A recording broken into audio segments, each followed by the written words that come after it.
आदाब नाज़रीन, अभी तक का उर्दू खबरनामा लेकर आपका मेज़बान रहमत कलीम आपकी खिदमत में हाजिर है। बुलेटिन का आगाज सुर्खियों के साथ।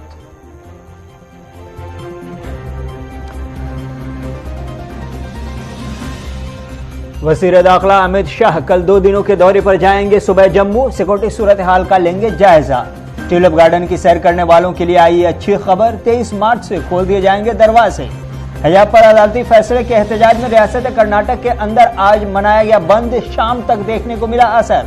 फिर से गुलाम नबी आजाद की रिहाइशगाह पर जमा हो रहे हैं ग्रुप 21 के मेंबरान। आज फिर से मीटिंग।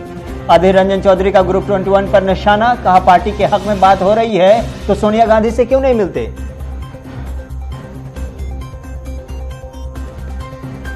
सुर्खियों के बाद खबरें तफसीलात के साथ। श्रीनगर में ज़बरवान के दामन में एशिया का सबसे बड़ा ट्यूलिप गार्डन इस माह 23 मार्च को आम लोगों के लिए खोल दिया जाएगा। मुतल्लिका महकमा के डायरेक्टर फारूक अहमद राथर ने बताया कि इस सीजन में बाग में 68 अक़साम और मुख्तलिफ अक़साम के मैग्नोलिया, डेफोडाइल्स और आराइशी आड़ों के 15 लाख ट्यूलिप्स खुलेंगे।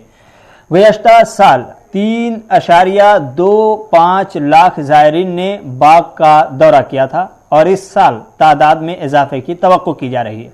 ट्यूलिप गार्डन सयाहों को मसहूर करेगा। डायरेक्टर ने मजीद कहा कि सयाहों के लिए एक ओपन एयर कैफेटेरिया भी कायम किया गया है जिससे वह ज़्यादा इस्तेफादा कर सकते हैं। तो ट्यूलिप गार्डन एक बार फिर से सयाहों के आमद का इस्तकबाल करने के लिए तैयार है। पूरी तरह से इंतजामिया की जानिब से तमाम तैयारियां कर ली गई है। ज़्यादा से ज़्यादा इस बार सयाह आए ऐसी इंतजामिया को तवक्को है, लेकिन ट्यूलिप गार्डन की खूबसूरती और मशहूर कर देने वाले जो खूबसूरती है, जो फूलों की रंगीनी है, जो वहाँ का कुदरती नज़ारा है, वो एक बार फिर से अवाम के मुंतज़िर है और सयाहों के इंतज़ार में अब सिर्फ 5 दिनों का वक्त बाकी रह गया है। यानी 23 तारीख को ये दरवाजे खुल जाएंगे और फिर आप एशिया के सबसे बड़े ट्यूलिप गार्डन का नज़ारा देख सकते हैं। वहाँ जाकर के फूलों की खूबसूरती का लुत्फ़ उठा सकते हैं, तस्वीरें खिंचा सकते हैं और कुदरती खूबसूरती का हसीन नज़ारा अपनी आंखों से आप देख सकते हैं। लेकिन इसके लिए आपको 5 दिन का और इंतजार करना होगा, क्योंकि 23 मार्च से ये दरवाजे खुल रहे हैं ट्यूलिप गार्डन के। मरकजी वज़ीर दाखिला अमित शाह कल जम्मू का 2 रोज़ा दौरा करने जा रहे हैं, जहां वो एक आला सतही सिक्योरिटी मीटिंग की सदारत करेंगे और कई प्रोग्रामों में भी शिरकत करेंगे। रिपोर्ट के मुताबिक अमित शाह लेफ्टिनेंट गवर्नर मनोज सिन्हा और यूटी के दीगर आला हुक्काम के साथ भी मीटिंग करने वाले हैं। ज़राए का कहना है कि 19 मार्च को जम्मू के MA स्टेडियम में CRPF की यौम तासीस के इज्तिमा से भी खिताब करने वाले हैं। वाज़ेह है कि उनका जम्मू का दौरा एक ऐसे वक्त में आया है जब बीजेपी ने यूपी समेत 4 रियासतों में असम्बली इंतखाबात में ज़बरदस्त जीत दर्ज की है और जब जम्मू और कश्मीर में असम्बली इंतखाबात के इनेकाद करने को लेकर काफ़ी बातें हो रही हैं। इसी बीच अमित शाह कल जम्मू के दौरे के पेश नज़र जम्मू भर में हिफाजती इंतजाम को सख्त कर दिया गया है। अमित शाह के दौरे को देखते हुए जगह जगह नाके लगे हैं, सिक्योरिटी को बहुत ही मुहतात रखा गया है और अलर्ट पर रखा गया है। कल वज़ीर दाखिला अमित शाह जम्मू का दौरा करने वाले हैं और परसों यानी 19 तारीख तक वो जम्मू में रहेंगे। 19 तारीख की शाम को फिर दिल्ली के लिए लौटेंगे। द कश्मीर फाइल्स नामी फिल्म पर हंगामा जारी है। सियासी गलियारों में इसे खूब हवा दी जा रही है और इस ज़िम्न में अब रुकन पार्लियामेंट और मरकजी वजीर डॉक्टर जितेंद्र सिंह ने अपोजिशन पर पलटवार किया और कहा है कि जो लोग ये कह रहे हैं कि इस फिल्म का सियासी इस्तेमाल हो रहा है, दरअसल ये वो लोग हैं जो सच्चाई को अब तक छुपा कर रखना चाहते थे और ये सोच रहे थे कि दुनिया ये सब कुछ भूल जाएगी या भूल गई होगी। राजनीति ये वो लोग कर रहे हैं जिनको लगता है कि उनके द्वारा छुपाए गए तथ्य सच और दफनाया गया सच बाहर ज़मीन पर आ रहा है। ये कहानी शुरू होती है सन 1947 से, जबकि हर जम्मू कश्मीर को लेकर के हर नीति शेख अब्दुल्ला की मुनासबत से सुविधा से बनाई जाती थी, तत्कालीन प्रधानमंत्री जवाहरलाल नेहरू की पैटर्नेज से। और ये बढ़ती चली गई, बात बढ़ती चली गई, पीढ़ी दर पीढ़ी राजीव गांधी और फारूक अब्दुल्ला का एकॉर्ड हुआ और इमीडिएट ट्रिगरिंग इवेंट था 1987। पलायन तो 1989 में हुआ। 87 में इलेक्शन रिग किया गया, सारी दुनिया ने उसको देखा और रिग करने का केवल एक उद्देश्य था कि कुछ एक कैंडिडेट नेशनल कॉन्फ्रेंस के इलेक्शन हार रहे थे, ये चाहते थे कि Farooq Abdullah should come back with comfortable majority और राजीव गांधी भी स्ट्रेटेजिकली इस बात का समर्थन कर रहे थे और यही कैंडिडेट जो हार गए एक स्थानीय दल बना था मुस्लिम यूनाइटेड फ्रंट, वो बाद में जाकर के JKLF का ही हिस्सा बन गया। और जहां तक कहते हैं कि भारतीय जनता पार्टी ने ये सब करवाया, शायद इनको भूल गए हैं या इन्होंने पढ़ा नहीं। 1989 में जो सबसे पहली प्रमुख किलिंग हुई है वो किसकी हुई? वो हुई एक प्रमुख कश्मीरी पंडित व्यक्ति की, जिसका नाम था टीकालाल टपलू। वो टीकालाल टपलू कौन थे? वो भारतीय जनता पार्टी के अध्यक्ष थे कश्मीर इकाई के। तो मान लीजिए कि भारतीय जनता पार्टी ने आतंक शुरू करवाया, हत्याएं शुरू करवाई और हत्यारों को कहा कि सबसे पहले मेरे ही घर से हत्या करके तुम शुरू हो, मेरे अध्यक्ष की हत्या कर दो। कैसी CRPF के जनरल डायरेक्टर ने जम्मू कश्मीर में मिलिटेंसी के वाकयात के 1 साल की तफसीलात पेश की है। इस मौके से उन्होंने प्रेस कॉन्फ्रेंस करते हुए कहा कि 1 साल के अंदर 167 मिलिटेंटों को हलाक करने में कामयाबी मिली है और करीब 180 से ज्यादा गिरफ्तार किए गए हैं। जम्मू कश्मीर में हालात फिलहाल काबू में हैं, ये CRPF के जनरल डायरेक्टर की जानिब से प्रेस कॉन्फ्रेंस करके बताया गया।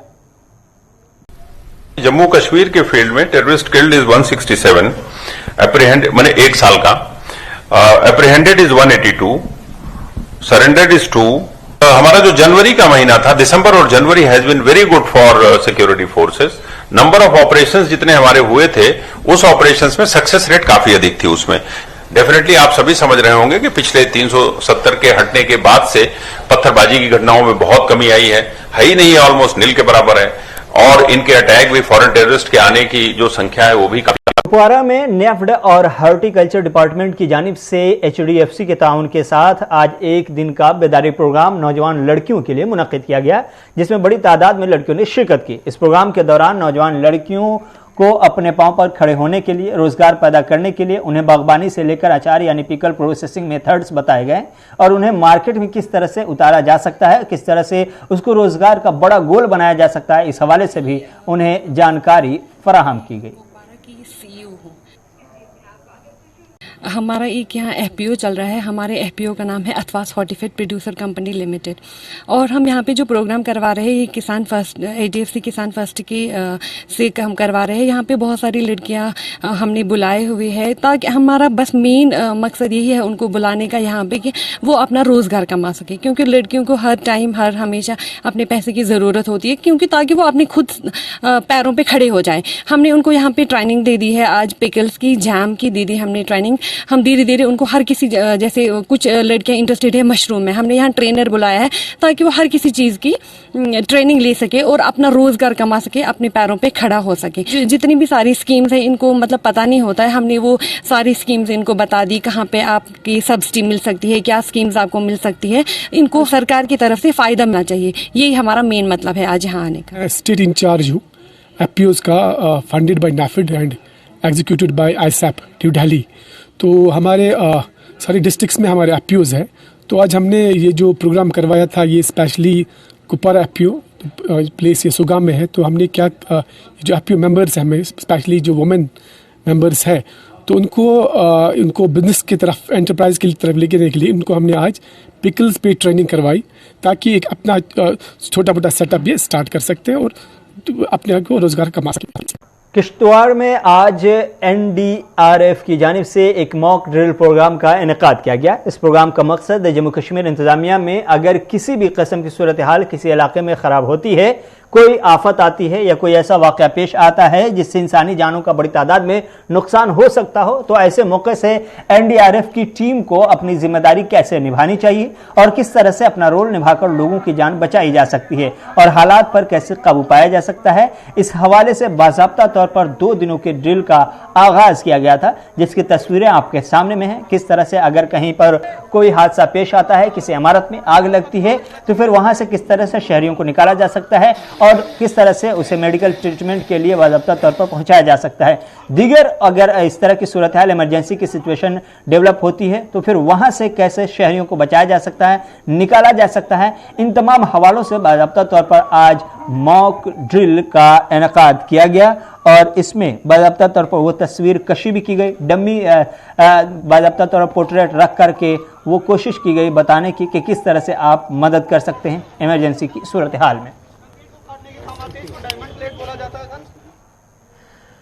नेशनल कॉन्फ्रेंस के रहनुमा और साबिक कानून साज मुबारक गुल ने आज श्रीनगर में मंशियात के बढ़ते हुए रुझान के खिलाफ एहतजाज किया है और सरकार से अपील की है कि ड्रग्स पेडलर पर PSA लगाकर कार्रवाई की जाए।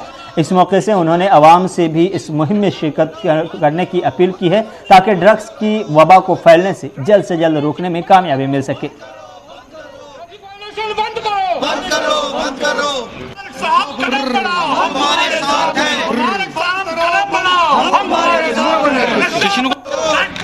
जो प्रोग्राम है 4-5 पॉइंट्स पे हमने स्ट्रेस दिया है।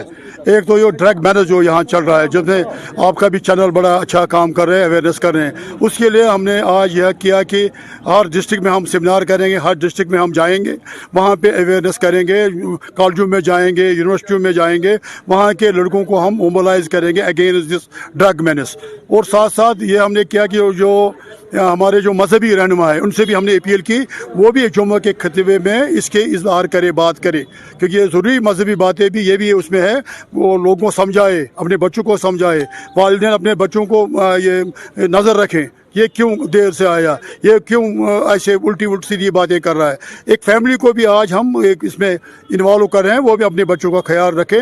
और जो हमारे सोसाइटी के वॉलंटियर्स हैं थ्रू आउट स्टेट, वो भी अपने अपने जगहों पे ये देखेंगे कि कहाँ कोई इसमें जो सप्लाई तो नहीं कर रहा है ड्रग्स, उनके लिए हम चाहते हैं कि सख्त इकदाम हो, सख्त सज़ा हो। अगर किसी को पकड़ा जाए वेल ना हो, उसकी प्रॉपर्टी को सीज किया जाए, उसको ड्रग पेडलर को ये पब्लिक सेफ्टी एक्ट के तहत गिरफ्तार किया जाए।